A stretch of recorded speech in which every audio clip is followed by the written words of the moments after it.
JM Storytellers, go insane!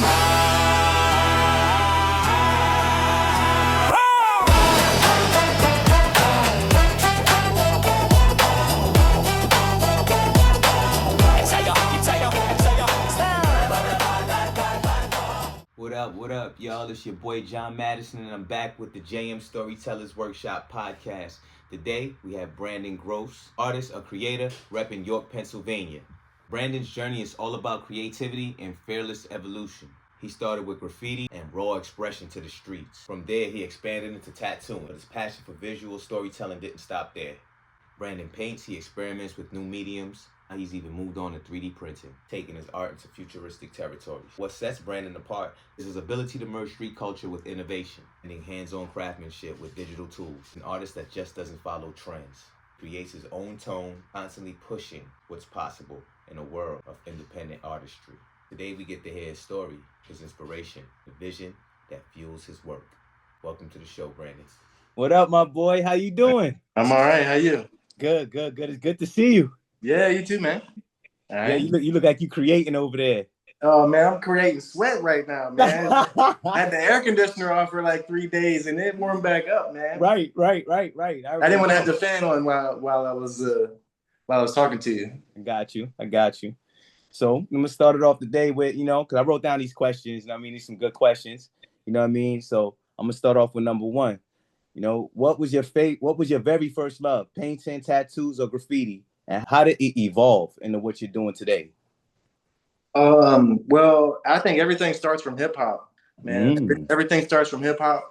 I don't want to get too deep, but I'm older than I look. I grew up in the early '80s, and so grew up right alongside like MTV and just hip hop culture and all of the elements that go with it, breakdancing, DJing, MCing, all that graffiti, all that stuff. I was just immersed from the time I set eyes on it. You know what I mean? Okay. So what was your favorite hip hop artist? Who was your favorite hip hop artist that inspired you? Oh, well, man, it's so many. It's probably some people that are a little bit more underground, like Pharoah Monch is one of my favorites. I feel like is like, very dope. Like a lot of people don't really appreciate, what his skill level is. Yeah. A lot of the grimy '90s stuff. I was a big Wu-Tang head, right? Like Cannabis, that good underground stuff. Battle rap. Yep, I'm with that. Yeah. Onyx, MOP, and all the good '90s DMX. I remember when I first heard DMX, I was like, that Nori, all that stuff. Yep. I'm riding with you on that. Yeah. So, your styles range from skin canvases to walls to even 3D printing. How do you keep your creative voice consistent across so many mediums? I get bored, man. I'm ADHD, so I'll do something for a little bit and then I'll get bored with it. Or I noticed too that like if everybody starts getting into it, I kind of like I don't want to be part of the crowd. Like I hip hop and stuff, like rapping and stuff. I bounce back and forth because it's like everybody raps now. So it's like, right. I don't really want to do what all the kids are doing. You know what I'm saying? Plus I just get bored. I get bored. And so you're good at so many different things that you could just bounce back and forth. Right. Yep. So, do you see tattoos as, more of a permanent art or just another moving canvas like graffiti? It all kind of relates, it's a little bit different in that, all the art that I do internally comes from somewhere internal, but when you're doing art for people like tattoos and stuff like that, you're also trying to, make a product for a client, you know what I'm saying? So I personally have a tough time like wrestling those worlds where, the art is self-expression for myself, but also like if a client's coming to you and they're paying you for something, like, where do you draw the line on you expressing yourself? Because you could express yourself and you can make a dope piece, but if the client's not satisfied, did you hit the mark? You know what I'm saying? Right. Or it could be the other way around where you make something where the client's really satisfied, but you don't feel like you got to fully express yourself. And and I guess it depends on what kind of artist you are, but me internally, like I got to do it for me. So meeting a client's demands and trying to flesh out their vision is a difficult task. It's hard enough, I think, as an artist to flesh out some of your own visions sometimes. Yes. So yeah. Great answer. Great answer. So a quick question on that note. So doing tattoos, right? What so you create your own tattoo art, right? Yeah. Like Yep. your own. All right. So has anybody has a favorite piece that they have gotten from you? Like that's your art, not like, the generic pieces of art, like you could put like, like a heart or something like that. I mean, like one of your drawings. Like, have you done any of those on anybody yet? Yeah, yep. Like I feel like me personally, those kind of came far and few in between. You have to pay the bills. Mm-hmm. So there's times where you just got to take on stuff that might not be what you love doing. Right. But the other handful of clients that I have who know what I'm good at and know how to let me run, like that kind of makes me feel like it's too good to be true. You know what I'm saying? My brother actually took him a long time to let me tattoo him just because we're brothers and he's just like, I don't want to get in the chair. And then we start arguing and I got to get up and you got to finish it 3 years later. So it took him a long time to get in the chair, but he's at the point now where like he gave me his whole leg and he had this Bob Dylan song in mind, A Hard Rain's Gonna Fall. And he wanted to do something that was like inspired by Salvador Dali, so something very surreal. Okay. So not everything has to make sense, and he wants his whole leg to kind of represent that song and lines in that song that kind of stick out to us, and that's been a cool process because it's a collaboration every time. We talk for 2 hours every single time before we even start working because he'll be like, "This is what it makes me think," and I'll be like, "Oh yeah," and then we just and then once we're both like, "Yeah, that's dope," then we go from there. That type of stuff is like that's my favorite stuff to do when it's completely collaborative and the client gives me freedom to run. I love it. Yep, I love it. I love it. All right. So how does your graffiti influence your tattoo style and vice versa? Man, graffiti is man, it's like break the rules. It's like break the rules. And so tattooing is kind of the same way too, where like in order to break the rules, you got to know the rules first, or like jazz or something, where it's like you're not just playing the keys that are outside of the pretty range because you don't know what you're doing. You know what I'm saying? Like having some freedom to break the rules, but you have to have that foundation in order to intentionally know why you're breaking them. You know what I'm saying? And that taking that from graffiti into tattooing, trying to break the rules and do stuff that is against the conventional, but having that foundation. You know what I'm saying? Yes. Well, I've seen your graffiti all around the city. Man, yeah, Hey, man. yeah. It's hot right now. It's Yeah. up right now. It's Everybody's beautiful. appreciate it. Yes. Appreciate it. Yes, man. Everything you touch and I'm seeing is beautiful, brother. Man, I appreciate that. I Yes, appreciate that. I yes. really do. So let's move on to process of innovation. Can you walk with us through a process from sketch to final piece? Does it differ between painting, tattoo, and 3D printing? Let me know if you need me to repeat that. No, I got you. It's all kind of similar where I mean for me, man, like I'm all over the place. I don't ever really start from the same spot. It could be I could see something somewhere. It could be a phrase I think of in my head. And what I've noticed too is like I like to have a sketch or an idea, but man, having room to improvise and make things up on the spot because you can go in with a plan, and I mean, I know this from firsthand, where it's like I go in completely with a plan, like I know what I'm gonna do, and get there, and it's like things just don't go that way, and so Mm-hmm. knowing how to improvise and freestyle stuff, like that's the most fun. You know what I mean? Right. Yep. Yep. True. What's been your most challenging project so far, and what made it tough? Well, several things. My biggest project that I took on as a muralist, done a couple murals around Central PA, and I've done some of the biggest jobs that I've ever taken on, like 20,000 square foot pieces.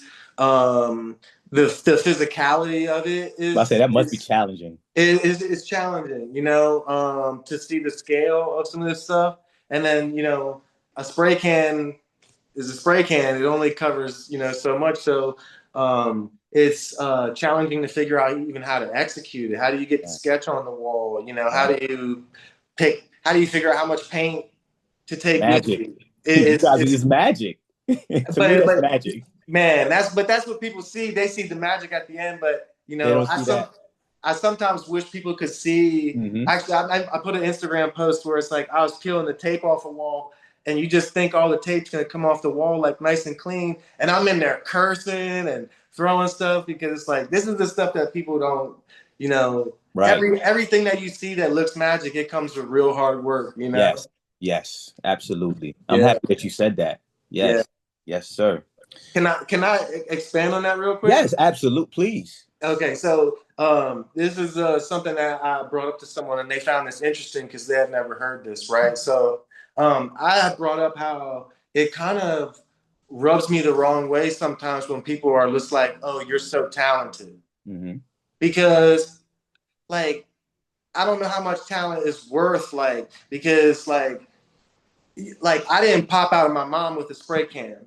You know what I'm saying? Like it's been years and years and years, whatever medium it is, whether it's rhyming, whether it's music production, whether it's a tattoo, it's years and years of practice and execution over and over and over again. And there's lots of failures. There's lots of little steps along the way that people don't see. And I was like, saying I'm talented. If somebody said to me, like, yo, you're working so hard right now, or you're killing it right now, or I appreciate your hard work. That is such a more valuable statement to me than saying I'm talented, because it's like you're making it sound like I snap my fingers and stuff appears, and there's hours and hours and hours that go behind, being an artist and putting something together, whether it's coming up with a program to print your own 3D characters and stuff like that. I mean, I just dipped my toe in that, and it's like, how many times do you print something and it don't print? A lot. A lot, bro. I mean, I only printed one thing to completion of my own design, and I failed like 30 times before that.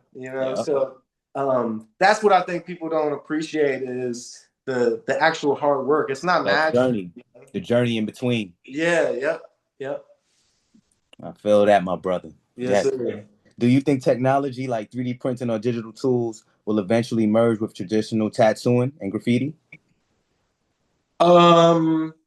Actually, it is. And I don't know. Like, I got mixed feelings about. I'm pretty objective about a lot of things. Like, a lot of artists are like, they speak out against AI stuff, and I look at a lot of that stuff like a tool, just like anything else. Like, there was a point in time when artists were picking up the iPad, and the pencil and paper guys were like, "Hey, man, yes," or even tattooers. I don't know if there's coil machines, which are like the old machines that buzz, and then there's the newer machines, which are shaped like a pen. They don't hardly make any noise. Oh, I wasn't aware. Okay. Yeah, these are like newer innovations in tattoo machines. And there's a lot of that in that industry as well, where it's like these old school guys are like, you can't, loyal to the coil, you got to use the old school machine. And it's like, I just look at all of that stuff as tools.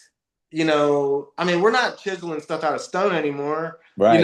So it's like, it's all a tool, and humans still have to do something with it. So, I mean, I've used AI to get inspiration for murals and stuff like that. But at the end of the day, the AI is not going to paint it on the wall. I have to be able to execute it. And so there's always going to have to be a human hand involved. And otherwise, I think a lot of that stuff is just tools. But the thing that is kind of scary is like they have like these 3D printers now that will, you set it up on the wall and it just goes up and down like a regular printer, and it'll print a mural on the wall. And there's like people that are like getting jobs doing that, that stuff doesn't really intimidate me because the people who want a mural like that are not really like the clients that I'm looking for anyway. There's always going to be a market for people who want real things that are touched and made by human hands. You know what I'm saying? I mean, I'm still a nerd for if someone does like limited edition stuff, whether it's music. I'm a nerd for that stuff. And actually, I talked to a few people about like if I put out like an album where you could only get it through me. I put out 500 copies. That's it. And it came with a shirt and all these little material things, a 45 with a single on it, stickers, all these material physical things, and how all these people like I would spend $75 on that package or $100 on that package. And I'm a nerd for that stuff. If a band I like puts out a limited edition, record or something, I'm a nerd for that kind of stuff. Same. The little collector T-shirts. Yeah, like, yeah. Me too. Yeah, the collector's edition stuff, limited edition stuff that's physical, real things you can own. That stuff is, even if it is niche, it'll always be a market. You know what I'm saying? For that kind of stuff. Great answer. All right. So do you create more yourself or for others? And how does that balance shift depending on the medium? That balance recently has shifted a lot. So I was a professional artist for close to 20 years. And there was a bunch of those years that were really, really good. And like I said, felt maybe like too good to be true. But going back to like what we talked about earlier, like self-expression versus, making art for other people. I've been frustrated, I feel like, for quite a few years, trying to do that because like I said, if I make a piece of art that I'm happy with, like I think that looks cool, but the client's like, it's not what I wanted. Well, I failed, and so then what does that do to me as an artist? I'm like, it's confusing because it's like, I know it's good, but they didn't want it. So I still failed. I didn't make any money, so I actually quit tattooing full-time as my job, mainly because like since COVID, things just haven't been the same. I mean, I'm used to tough winters. Tattooers usually have tough winters. But since COVID, man, I'm like, I couldn't pay my rent, and I just was like. Plus, I'm in my 40s now, so I'm like, health insurance and 401k. When I was 25, I wasn't really thinking about that kind of stuff. I wasn't even sure how. I didn't even know if I'd be 50 one day. But I'm older and I want security and I want health insurance. But more so what I've noticed since I've quit tattooing full time is that it's been the most fulfilling decision as an artist, someone who makes art for themselves. If I was a homeless person, I'd scribble on things. I would just this is what I'm like. My mom told me one time, like as a grown man, she's like, I get it now. Like this is like, it's not just something you do. Like this is your like identity. This is like who you are, And I don't think some people get that, but I've told a few artists it's been the most fulfilling decision that I've made is that I don't really do commission stuff. The artwork I've been doing is like going out and doing graffiti with a bunch of people painting. Like I just met this. I'm 43. I've been painting since like mid 2000s, like taking graffiti serious. And I just now I'm starting to meet a whole community of painters and writers throughout Europe, because graffiti's kind of, anonymity is a lot of people's thing. They don't really want everybody to know who they are or whatever. And so just now I'm meeting all these cats from Lancaster and Columbia and Philly and Baltimore, and just getting together and meeting these cats and jamming and everybody's rocking, painting, exchanging stickers, and there's no money talk. There's no contracts. It's just like, here's a wall. Everybody brings their paint. You know, that to me is like, this is the most fun. I don't have a client who's not an artist going, here's what I think. Here's what I think should go here. You know, it's like, if you thought that's where it should go, you would be an artist and you could do it your damn self.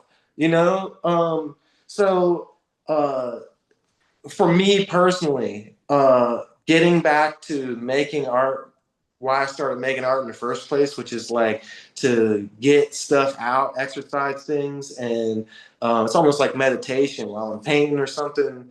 I'm like working stuff out in my head, you know, problems or social issues or conflicts with people. I'm like working all that stuff out, conflicts with myself. It's like meditation, man. It's like it's just like getting up and doing yoga in the morning, man. You're quiet. You're in a space. I might have music on, but I also might not. I might just be sitting with the window open. I can hear the sounds of the city. You know what I mean? Yep. Like, Yep. but yeah, I mean, going back to what you said, it's just like expressing stuff for myself. Going back to that, it's cool if someone likes my art and they want me to make something for them. But I would be much more happier if I made what I wanted to make and they were like, "That's cool. Can I buy it?" You know what I'm saying? As opposed to being like, well, "That's cool. Would you make me something that looks like?" People will bring me pictures of other artists' stuff and be like, "Can you make me something like this?" It's like, no, you know. Yeah, man, that's crazy. I know that one right there is like weird for you. You're like, so you want me to emulate that? You Right, want a nice original piece right, work. right. Yeah, it's like, is it, should I be insulted or Right, like you don't want what I can give you? right. I mean, it is what it is. I mean, Yeah. people are Well, people. so what's the wildest reaction you've ever gotten from a tattoo or graffiti piece you did? Oh man, the first thing that comes to mind. So I've done a lot of tattoos, and some of them are just meaningless. But I have personal experiences with suicide, and so meeting clients who have lost someone to suicide and making something for them is like it's a weird way to bond. But I get so much therapy from it, and I know. I'm probably a little bit further along in my grief with suicide than maybe some of these clients who were sitting in my chair with tears in their eyes. Um, and so to be able to kind of um, like relate in a weird way, in a way that I can, if I'm like several steps ahead in that grief process, to be able to be like, this is what you're going to deal with. Sit down and just kind of bond through that kind of stuff. I know it's a weird thing, but man, those have been sometimes when I leave a session where I'm like affected. You know what I'm saying? Like, I have a friend whose 12-year-old son took his own life. 12 years old, man. Uh, Condolences. and I knew about it and I wanted to message him like, I wanted to message him like, "Hey man, if you want to get a tattoo, I got you." But I was like, does that sound like insensitive? Like he just lost his son. So I'm like, I didn't send anything. And the weird thing is like a week later, he just showed up at the shop. He didn't know I was gonna message him. He showed up at the shop and he was crying and he was like, I just don't know what else to do other than put him on me, you Yeah. know? And so I tattooed a portrait of him on his chest. And it's like um the pressure and the honor, because you can't mess it up. You know what I'm Right. saying? You can't mess it up. And I never even attempted portraits until I knew I was confident enough to do them. You know what I'm Right. saying? I've heard that that's hard to do. It is, and especially color portraits. It's just it's not for everybody, and every responsible artist should know where their where their abilities are, and should be able to tell a client, no, there's nothing wrong with that. I mean, I did it before I felt like I was ready. Like I'm not ready for that yet, you know. But to put a tattoo on this guy who I've known for years, who's my friend, and have him cry in the mirror when it's done. I mean, and that's just like a handful. That's just one of like a handful of people who've like lost people to cancer or something like that. And I meet. That's one thing. I meet some people who are like, I want this silly thing. you know, and it's like, that's cool. It's a funny story. We laugh, we chat, play good music. And then there's other people who like, oh, I'm getting this from my husband. He had throat cancer and had his tongue cut out. And, you know, they tell me these horrible stories and I get to know these people. And that's like, um, that's kind of the tricky part about being a tattooer is like it's not just business, man. It's like you get to know these people, you get to know their families, and man, I met this lady.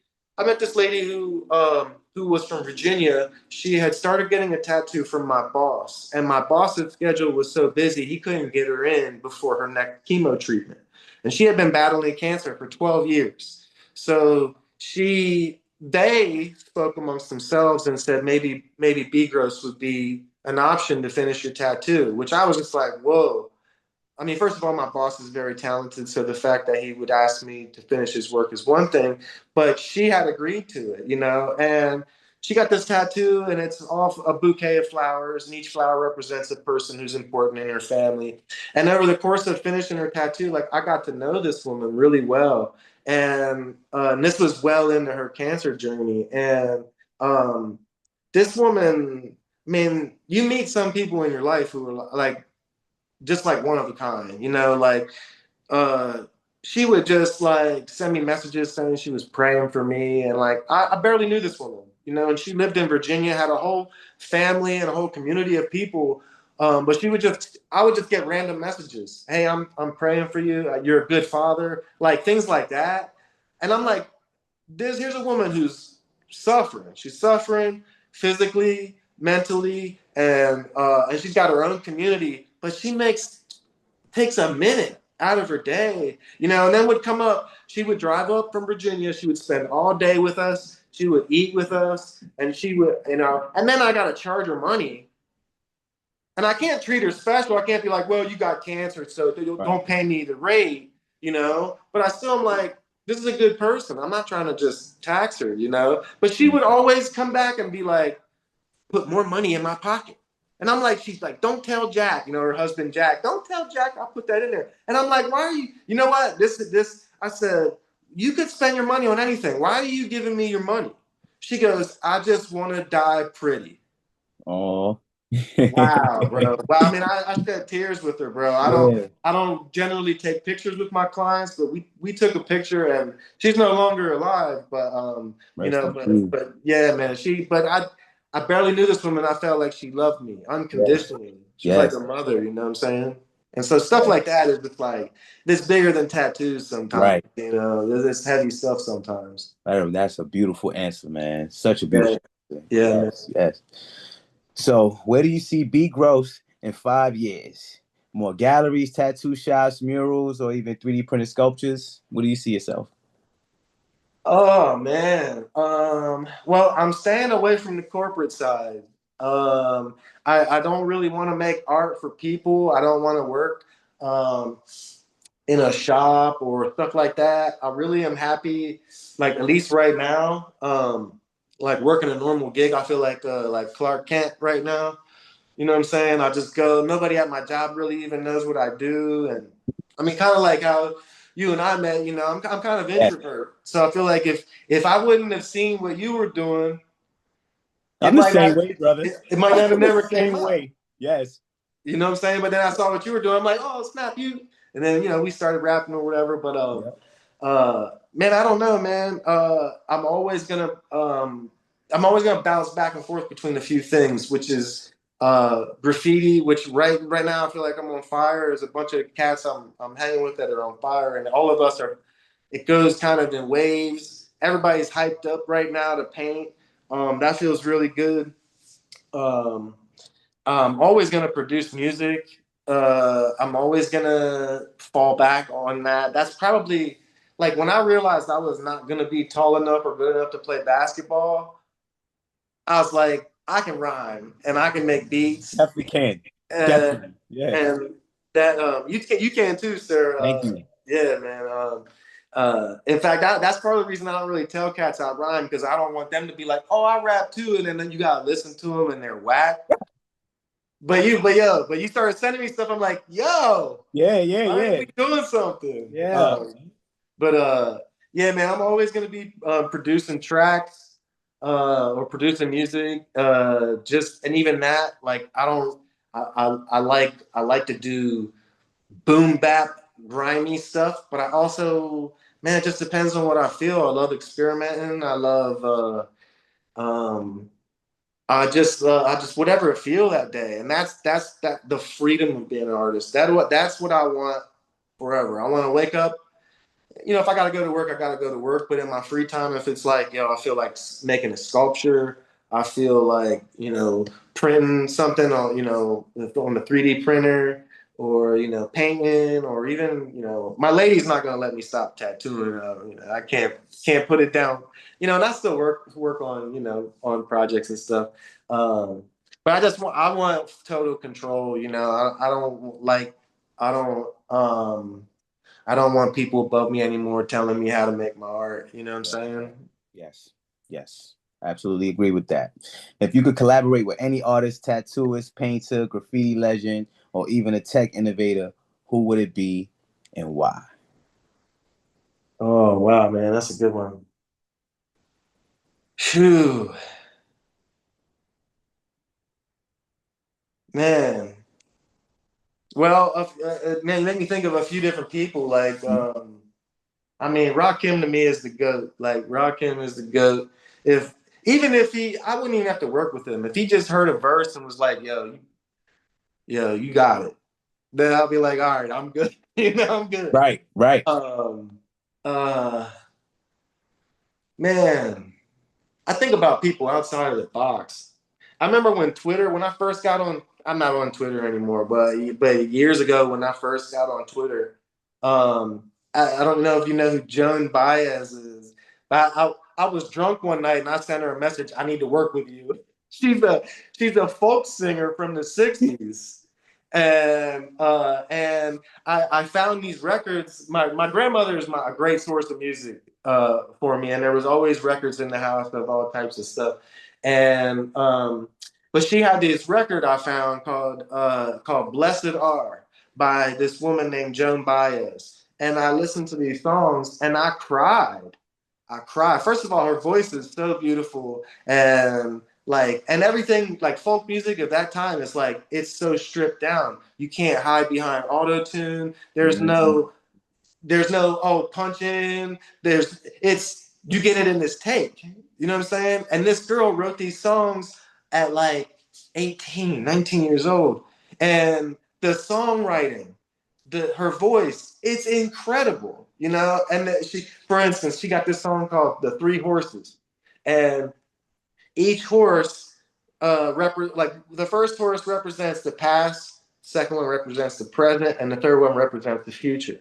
And she talked about how the one from the past is all decorated with ribbons and mirrors and reflects all of the ages of the past, and the kids when they see it on the hill, like they just revere this horse. And then she talks about the horse in the present, and the horse in the present is kind of scary, and he tramples on the ground and he won't eat the apples. And so they're scared about the present. And then she gets into the horse of the future. And the horse of the future is a black stallion who doesn't wear any ribbons or any gold. And so it's like, and this is the '60s, so the Vietnam War and all this kind of stuff. But this song is a beautiful metaphor and is written by like an 18-year-old girl. And it just blows my mind. I'm definitely. And What's the name? her name's Joan Baez. Okay. She did a lot with like Bob Dylan, and she still does a bunch of stuff. But I got on Twitter one night drunk, and I was like, I need to work with you, and of course she didn't respond, and I don't know what her and I would do together. But there's some people who inspire me so much. It's like I just need to sit in a room with them and do something. Like I feel like if I sat down with like Rick Rubin, he'd be like, all right, I know what to do with you. Yes. You know what I'm saying? Because I feel like he's one that would probably get it. There's a handful of people who probably be like, I just know I'm out there with like Right. some of my ideas and how I look at things. And for some people who are too normal, they're like, I just they can't get with it. But some people get it. Some people are just like, yes, you Yep. need to take that and run with it. You know what I Yep. mean? But I don't know about anybody specifically.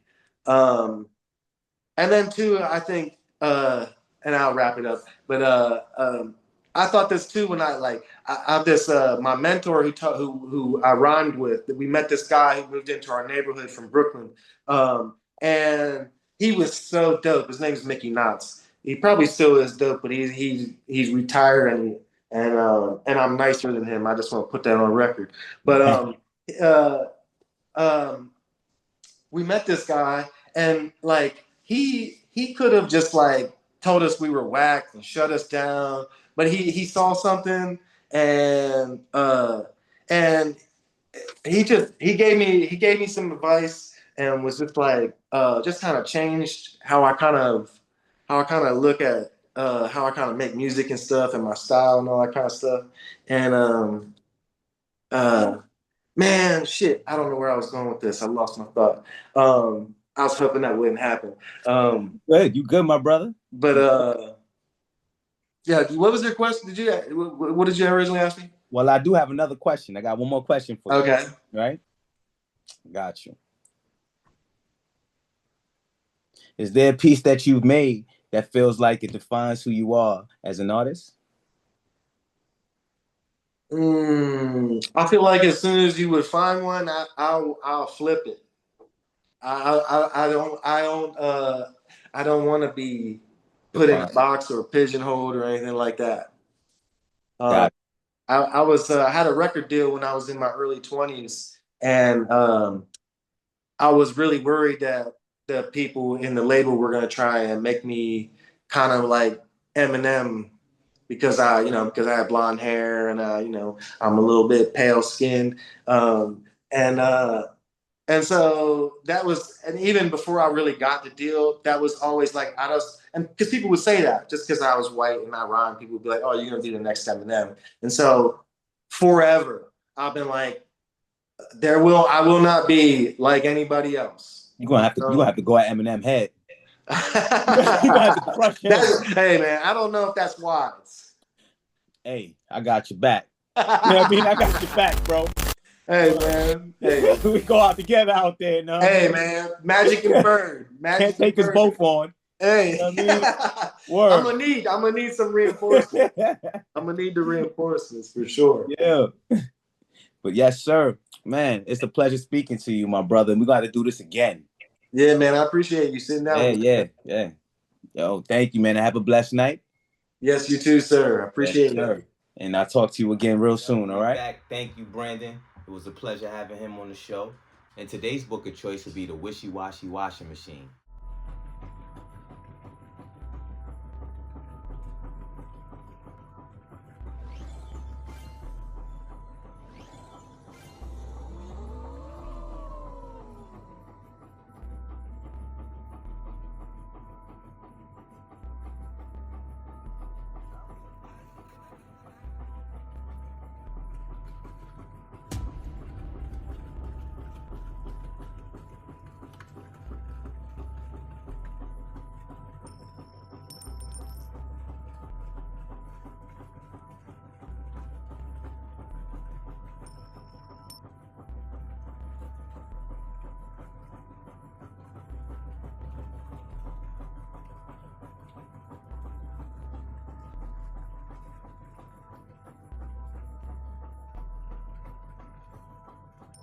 Hello, I'm the Wishy-Washy Washing Machine.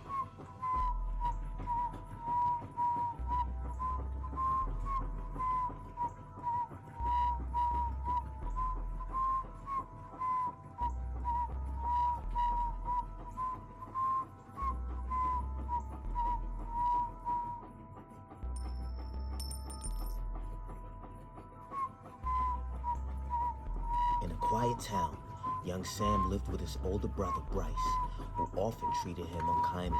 Sam desperately wanted to fit in with Bryce and his friends, but his attempts only earned him ridicule.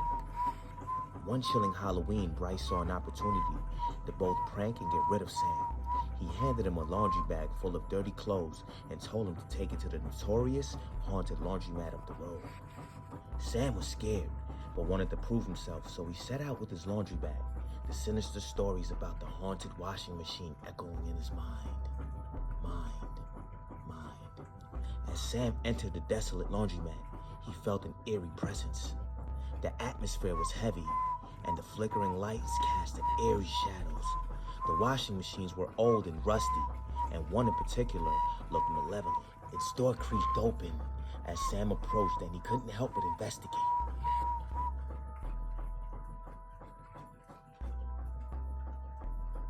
A mysterious force pulled him into the machine.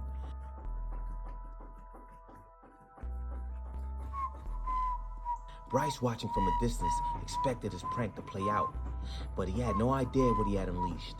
The washing machine's drum spun faster and faster, creating a swirling vortex. Sam screamed, but no one could hear him. Help! Help! Help! Help! Help! Let's check in here. His brother and friends rushed inside the laundromat, but it was too late. The machine suddenly stopped spinning, and Sam had vanished. Bryce was overwhelmed with guilt and regret. He had never meant for his little brother to disappear, as he wept and blamed himself. Something strange was happening to Sam on the other side. Instead of being devoured by the washing machine, he found himself in a mysterious land unlike anything he had ever seen. In this peculiar land, phones talked, and wondrous and magical things occurred. Sam discovered that he had a unique ability to understand and communicate with the unusual inhabitants of this realm. He befriended living gadgets and explored a world where the extraordinary was ordinary.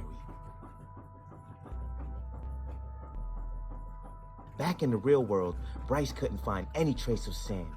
He searched high and low, but his brother had vanished without a trace. Halloween came and went, and Sam was nowhere to be found. Years passed, and Bryce continued to feel remorse for what he had done.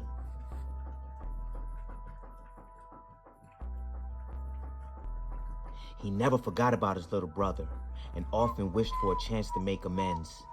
Little did he know that on the other side of that haunted washing machine, Sam was living a life full of wonder and adventure, making friends with the unlikeliest of creatures. The mysterious land became Sam's new home, a place where he was no longer an outcast trying to fit in. While Bryce regretted his actions deeply, Sam found a new world filled with acceptance, magic, and the most unexpected friendships. The end. Thank you, friends. And that was the Wishy-Washy Washing Machine. I hope you loved that book. That was fun writing that one. You can download that now on Amazon.com and Goodreads.com under the name John Madison Meatley or John Meatley. Right here.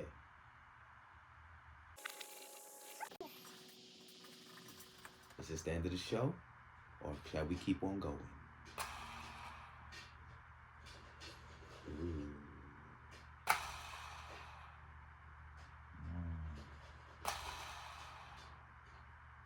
And it's been a pleasure. It's your boy John Madison with the JM Storytellers Workshop Podcast.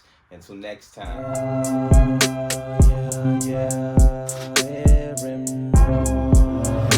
Johnny Madison, babe, oh yeah. Wanna hear him roll, oh yeah. Johnny Madison, babe, oh yeah. Wanna hear him roll, oh yeah. Johnny Madison, babe, oh yeah. With his friends, it don't seem so scary. For the power, get your elderberries. Out the cave, put your suit, you ready. Space love race, hit your fools already. And don't think he can't fight, cause he cool or friendly. Mother bear's kinda late. Johnny out the cave, mother bears hibernate. Lolo out the water and he found himself a mate. Boom, he came down just to make sure he was straight. Robbie on his side, even if he need a ride. And this is girlfriend Bella on a rollerblade who said bears don't skate. Johnny Madison, babe, oh yeah. Wanna hear him roar, oh yeah. Johnny Madison, babe, oh yeah. Wanna hear him roar, oh yeah. Johnny Madison, babe, oh yeah. We don't watch Pooh Bear. Paddington neither. It's Johnny Madison Bear only.